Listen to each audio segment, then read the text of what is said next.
भाई परवेज कोल भाई सलीम को देख लो जी सारे दोस्त नजर किसे बदबख्ते दी। दोस्तों की हाल ने तुसी बिल्कुल ठीक हो गए थे अलहमदुलिल्लाह मैं भी बिल्कुल ठीक हाँ। मैं अज तुहानू विजिट करावांगा अपने पिंड दे प्राइमरी स्कूल का। जिस तरह के मैं प्राइमरी स्कूल से आया तो तुहानू सारा विजिट कराना। देखो जी ए बच्चे खेल रहे हैं।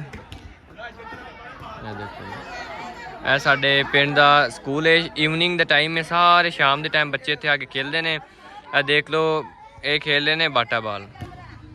तुहानू नेड़ों जाके विजिट करा दें। देख लो जी क्योंकि बहुत प्यारा व्यू है इत्थे ते शाम टाइम हर बच्चे इत्थे आते हैं अपना अपना खेल खेलन आते हैं, यानी इंटरटेनमेंट वास्ते इंजॉय करने वास्ते फ्रैश होने वास्ते आते हैं। तो मैं भी अज आया, मैं कि अपने भाइयों को जो भी रिफ्रैशमेंट है या मैं इंजॉय कर रहा भाइयों नाल भी शेयर कर दीए। बाकी उस साइड से तुसीं देख लो बाटा बाल के प्लेयर भी पहुँचे आए हैं। बाटा बाल का नट लगता है इस जगह पर, तुहानू नज़दीकों जाके विजिट कराना मैं। और देखो जी बाटा बाल का नट लगा हुआ, हम सारे प्लेयर पहुँचे आए हैं खेल रहे हैं। तो उस साइड से ना जी हम खेल रहे हैं क्रिकेट। तो अज तुहानू जाके क्रिकेट का विजिट करा दें कि किस तरह खेल रहे हैं तो किस तरह ये शामी इतने आते हैं सारे इंजॉय करने वास्ते। जाके थोड़ी मुलाकात में दूसरे दोस्त क्रिकेट वाले भाइयों ने करवाना। क्या मैं क्रिकेट वाले भाइयों ने जोड़े कि भाई क्रिकेट खेल रहे हैं। और देखो तुम जी ए सारे भाई क्रिकेट खेल रहे हैं।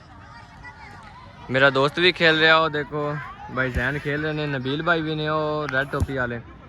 तो वह साढ़े पिंड के नंबरदार परवेज भाई बैठे ने।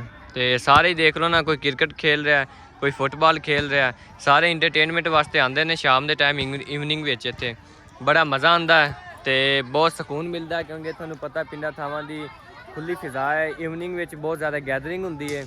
तो इत्थे जेडे भी दोस्त अहबाब ने शार सारे ईवनिंग टाइम मिलते हैं तो बड़ा मज़ा आता इन्हां नाल सानू मिल के।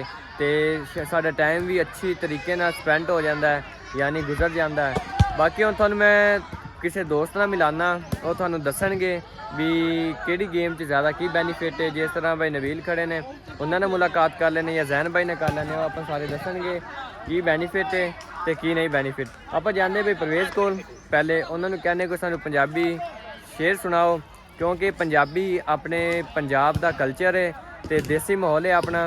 तो पंजाबी समझ आती है आपने, क्योंकि पंजाबी तुसीं देखे जाओ ना रावी दे राठ पंजाबी उन्हों की पहचान है। अब मैं चलना भाई परवेज वाले वो बैठे ने, उन्होंने को जाके आप गपशप लगाने कुछ शेर सुनते हैं।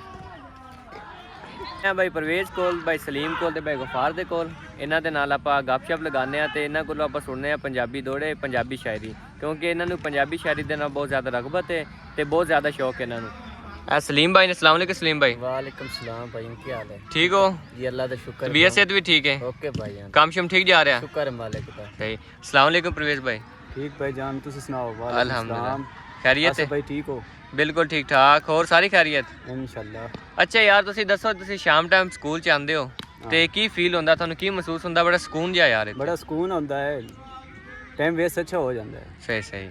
ਆਪਾਂ ਹੁਣ ਮਿਲਦੇ ਆਂ ਭਾਈ ਗਫਾਰ ਦੇ ਨਾਲ। अस्सलाम वालेकुम भाई। वालेकुम अस्सलाम भाई जान, ठीक हो? शुक्र अल्हम्दुलिल्लाह। अच्छा यार ना तुसीं सानू आज सुनाने ने पंजाबी शेर, पंजाबी शायरी सुनानी तुसीं सानू ते कोई अच्छा जिहा शेर सुना दिओ। मेरे व्यूअर्स देख रहे ने, अगर उन्हें पसंद आए तो अपन कमेंट भी करनगे ते वो जिद्दां कहणगे आप और भी सुनावांगे उन्हां नूं। अच्छा हुण तुसीं कोई अच्छा जिहा शेर सुनाओ। आंदा कि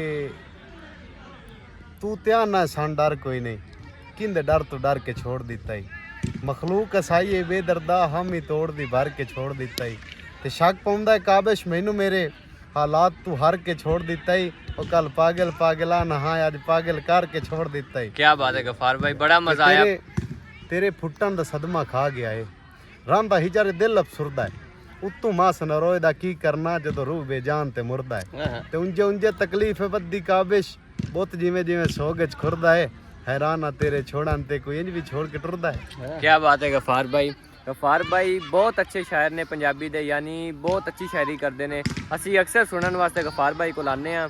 अगर थानू भी शायरी दी शौक है या महफिल मुशायरा किसी पास होवे, तुसीं साडे नाल कंटैक्ट लाजमी करना है। मेरा नंबर डिस्क्रिप्शन में मौजूद है, तुसीं उत्थों लैके मेरे नाल राबता करना। आपां भाई गफार नूं लैके थोड़े तक पहुँच गफार भाई कोलों होर शायरी सुनने आ। दोस्त अब आप सारे आके बैठ गए। लव साहिब भाई भी हुण आए ने ते बैठे ने, सलीम भाई भी, नंबरदार साहब भी बैठे ने।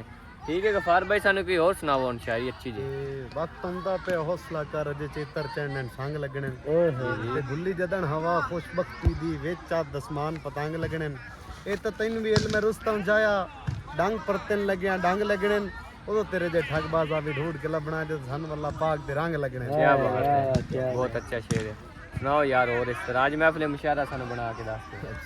की नजर किसे बदबख्त ते दी मेरे वक्त दुलामे लग पे ते सो कंड कर गए मेरे वेड़े नु दुख भज के आवे लग पे ते रब्बा क्यों जा वक्त गफार ते आया लगदे मुंह पर तामे लग पे।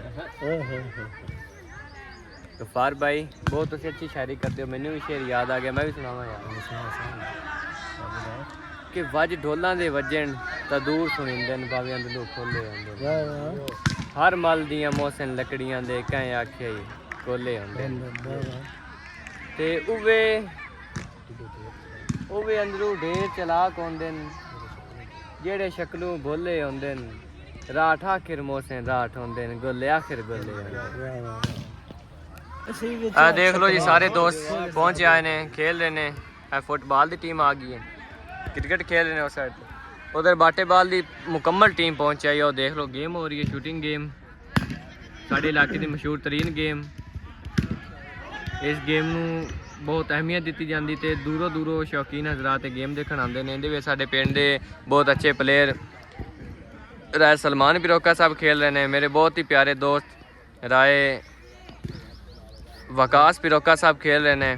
उस तो बाद मेरे होर ही बहुत प्यारे दोस्त अली रजा वसली खेल रहा है। तो बाकी वो गेम कर रहे हैं, हम आप अपनी वीडियो बनाइए तो अपना व्लॉग शूट कराइए, जो बनाया व्लॉग दिखाने थानू। गफार भाई चलो सुनाओ। चलो सुनाओ जी। भाई अल्लाह वास्ते सांभ के रखियां कर इन्हां अखी दियां चंद तलवारां, इन्हां पता नहीं कितने लंबरदारा दिल लुट लए, इन्हां कीते ने कतल हजारा।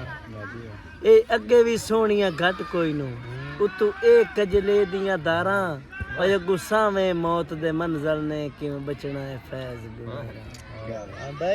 शिराज भाई आ गए। वालेकुम सलाम, कैसे हो? अल्हम्दुलिल्लाह। आज बैठ जाओ यार साढ़े को यार 10 मिनट बंदे नहीं हो तुसी। परवेज भाई तुसी को सुनाओ यार ऐसे देख के सिगरेट ते साडा जोड़ तक कोई ना। हां जी नंबरदार साहब के सिगरेट ते साडा जोड़ तक कोई ना, फुट्टे सज्जन ते पीमणी पाए गई, उनके दिल भर यार दी कोठी नु लगी जरिए ठोकर ढाई गई, अगे फुटदा ही नहीं हुण दिसदा ही नहीं, ये सोच बस ज़हन च पाई गई, इस बोतल वक्त रसालना होया विच जान जुदाई होंदी लाए गई। क्या बात है, बहुत अच्छा शेर। शिराज भाई तुसी भी कोई शेर सुनाओ सानू। चलो अल्लाह साहब है तुसी सुना। भाई आए दिल ते अखियो दोवें रल मिल के जेड़ा वस लगदा ने ला लो, ते साडी रौनक बन के टुरिया वैंदा है ओंदे जाके कदम हटा लो, ते बेली रल वसदियां दे साए सुखी होंदे गल ओड़क ज़हन च पा लो, तुसा जट नो फैज जो दर पवना खड़ी नप के सजन। क्या बात है भाई, अल्लाह साया भी बहुत दर्द वाले शायर हैं, बड़ी अच्छी शायरी करते ने। ते भाई राज किसे राज पास चलो सुनाओ जी। भाई राज राज के कर लो बेतकियां पर पचनियां ढोल सदाई ने, ते बह जाए के आसो साडे दर ते नहीं बाण नु लभणियां जाई ने, ते सानू छोड़ के सोचो आखिर किदे वैसो राणा आखिर यार इथाई ने, तुसी कल वदे पुछसो लोका तू डिटा उमर फरूद किने। क्या कि ਤੁਹਾਨੂੰ ਅੱਜ ਮੈਂ ਮੁxtਲਿਫ ਦੋਸਤਾਂ ਨਾਲ ਮਿਲਾਇਆ ਕਿ ਬਹੁਤ ਅੱਛੀ ਸ਼ਾਇਰੀ ਕਰਦੇ ਸੀ ਤੇ ਬਹੁਤ ਹੀ ਅੱਛੇ ਪੰਜਾਬੀ ਦੇ ਸ਼ਾਇਰ ਯਾਦ ਕੀਤੇ ਹੋਏ ਨੇ ਉਹਨਾਂ ਨੇ ਤੇ ਸ਼ਾਇਰੀ ਬਹੁਤ ਅੱਛੀ ਕਰਦੇ ਨੇ। ਇਸੇ ਤਰ੍ਹਾਂ ਦੇਖ ਲਓ क्रिकेट वाले हजरात भाई जेडे अपने दोस्त ने क्रिकेट खेल रहे हैं। तो अली आदर की हाल है तेरा अबू वेख रहे तो उधर भाई खेल रहे हैं अपने बाटा बाल तो फुटबॉल वाले सारे। तो अच्छा तुसी सानू कमेंट में लाजमी दसना है कि साडा थानू अज दा व्लॉग कैसा लग्या, तो अच्छे तुसी कमेंट करने ने। तो मिलते हैं नैक्सट वीडियो में। ठीक है जी, अल्लाह हाफिज़।